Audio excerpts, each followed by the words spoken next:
Hey guys, Cody here. Today I finished the React CV application and I want to show you guys what I built. So let's take a look. So I'm going to start off with the ultimate goal for this app is to be able to generate a resume or a CV for the user based off of the inputs that they put into the app. So this is a pseudo resume that I have. It's usually the resume format that I follow out with just some dummy data, but also some my actual data. So we're gonna try to recreate this resume with the application that I built. So let's go to the application. So this is the base application. This is the first thing that the user will see. They see some fields here that say add name, add address, add phone, email, website, summary text. Those are in red.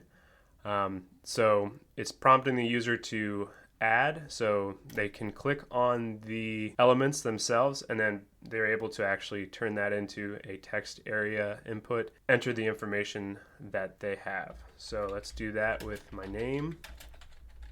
And if you look up here, if I change the name, it actually changes the title of the page, which is a feature that I put in for when the user prints it or saves it as a PDF, specifically saving it, it'll say their name resume. You'll see that later, but I have my name in here now and I want to show you what that looks like when the user clicks off. They click off, then it goes to the format that is for the resume. We see that the red text is now gone, indicating that the user has actually implemented something. So I have the red text just to show users what they need to fill out, or what they have left to fill out and what can be edited. So I'll fill out the rest of these fields before we move on to the next couple sections.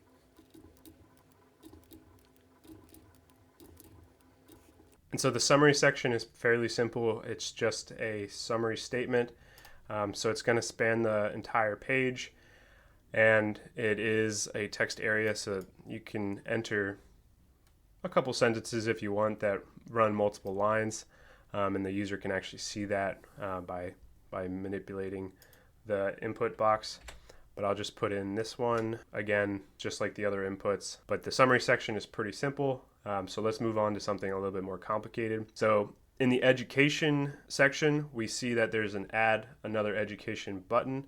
If we click on that, then the user has some additional fields that they can fill out, specifically institution, location, degree, and the start and end date for a particular education. Let me fill this one out right now.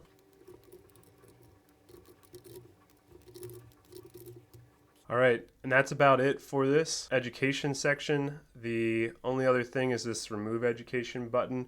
If they entered something, maybe an education that they actually didn't want to have in on there, then they can click this remove education button to actually get rid of that specific education. So I have it actually highlight what's going to be deleted when they click the button. So I'm going to show you guys what that looks like now. It's pretty straightforward. It just deletes that education. I'm going to fill these out again so we can see what that, get it ready for the final output that we're trying to make.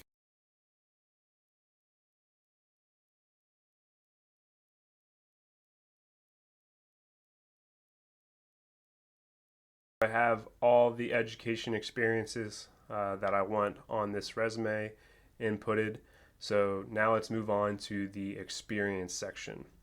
So the experience section is essentially the same thing as education, except there are responsibilities that can be added to an experience. So let's scroll down here and see what that looks like. And so for each experience, there's a role, there's the company that you worked for, the start date and end date as well, and then there are responsibilities, things that you were responsible for within that specific role. And under the responsibilities, you can add as many responsibilities as you like.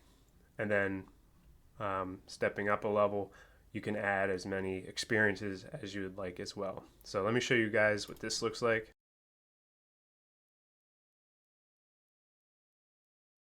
So that's the first responsibility that I have entered in there. And you can add, again, as many as you like. You can also delete these. Very similar functionality in that the delete button highlights what's going to be deleted, so you know for sure what's going on there. But let's add in some more responsibilities here.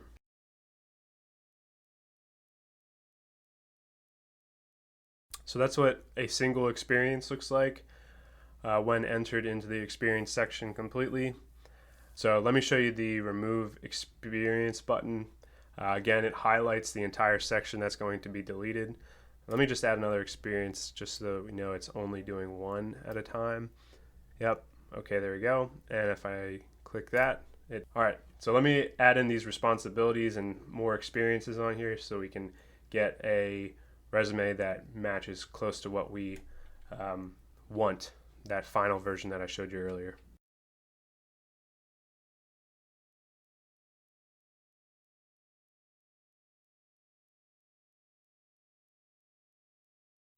Okay guys, I have everything entered into the forms.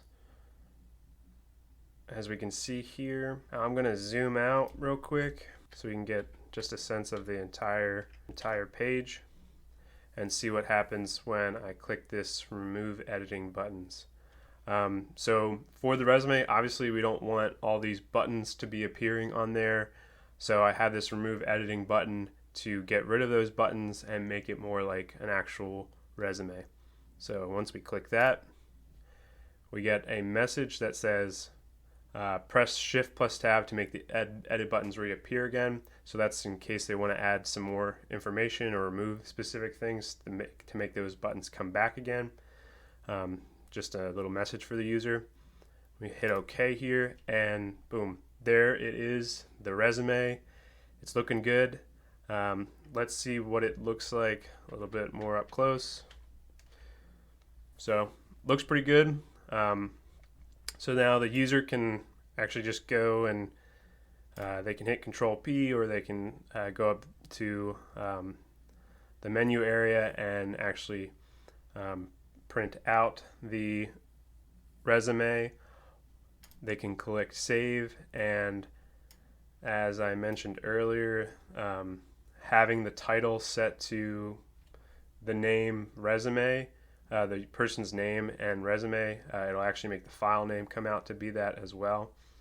Now let me just change the name because I have the original resume that I showed you guys earlier, the final kind of end goal, in this folder as well. So let me do that.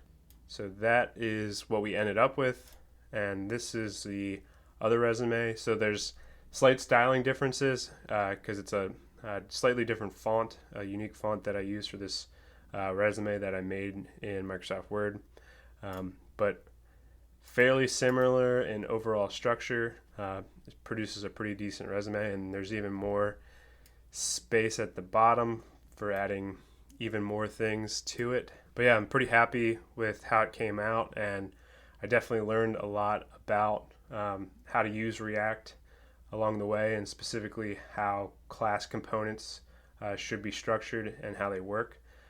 Definitely really enjoyed utilizing state to update things, and appreciated how React would essentially monitor state, and if something was changed with the user input, then it would render the elements that were relevant to that specific data type again on the page. So I really like React. I'm thinking back to some projects where that would have been helpful, like the to-do list app. And then also with my website that I built, mealprepfunday.com, that would have been really helpful for that website, because there's just there are so many things that are reutilized, require user input and user interactions that can be updated by using the state within React. That's all I got for you guys today. So let me know if you have any questions about this project. I'm done with this project, so tomorrow I'll probably be starting something new. I'll actually be recording an episode with Emily to give our weekly update tomorrow as well, so keep an eye out for that. Have a good rest of your day, everyone, and I'll see you guys tomorrow.